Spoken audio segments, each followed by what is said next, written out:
10 stages of a breakup and how you can get through them. Breakups are inevitable when it comes to your search for love. We've identified the 10 stages of a breakup and how to get through them alive. Number 1. The initial pain. Cue the runny mascara, buckets of ice cream, and binge-watching romantic movies. Initially, everybody, if they really cared for their partner, is going to be hurt, and they're going to show it. The crying, the moping around, and the distance from friends is definitely a part of this painful stage. One way to get through this is to just let it all out. Get all the crying out of the way and let yourself feel it. Holding it back will only delay moving on and make it a lot harder and more drawn out than it needs to be. Let yourself be hurt. Number 2. The screw you, I never needed you anyways stage, aka anger. After you're sick of crying over that piece of you-know-what, you'll get mad. You'll be mad that you're so sad, mad that you wasted so much time, and mad that you're mad over someone that is now out of your life. You may even set fire to their pictures and things you still have of them.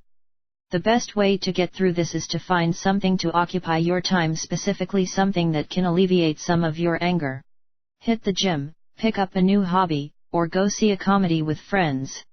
All of those activities are great ways to ease your anger and help you get through this part of a breakup. Number 3. The reflection stage. Bringing out all of the half-burned pictures and reliving all of your happy memories is usually the next step of a breakup. Yes, right after getting super angry.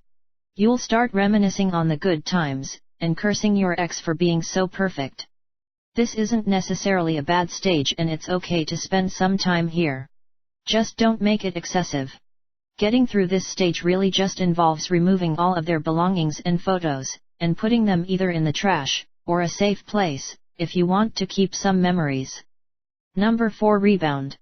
So you've just gotten rid of all their stuff and are ready to go out and find yourself someone new. You'll most likely hit the town and bring home someone only semi-worthy of your time, so you can forget your ex for a little while. Although it may be fun to revel in this stage for some time, eventually you will get bored and start to feel like scum for moving on so quickly. Sadly, the truth is that you really don't have feelings for these people, ever.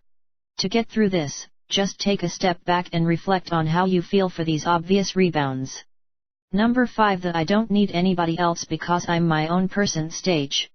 Once you realize that rebounds are not really worth your time, you will get into a deliberate, stubborn phase of not needing anybody because you are perfectly fine on your own.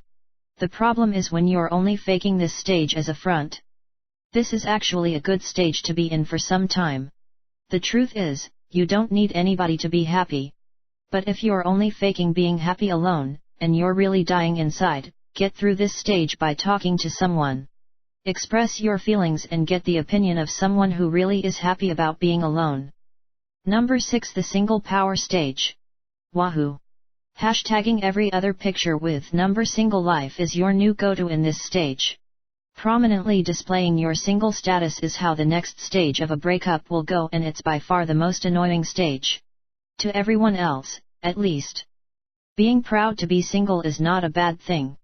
This stage isn't about true pride, however, it is an attempt to rub your single and loving it attitude in your ex's face. To get through this stage, just keep your single happiness to yourself. Being happy for yourself and your single status doesn't need to be shared across the internet, or Snapchat. Number 7. The I'm so over them stage. Along with your newly found single status, you'll go through a phase where you are overly so over your ex. This includes posting deliberate over them memes and quotes on your social media pages even though you, and probably everybody around you, can see that you're not over them. To get over this, you can and should just ignore social media and really try to get over them. Distract yourself with friends, fun times, and maybe even that cute person at the bar that bought you a drink.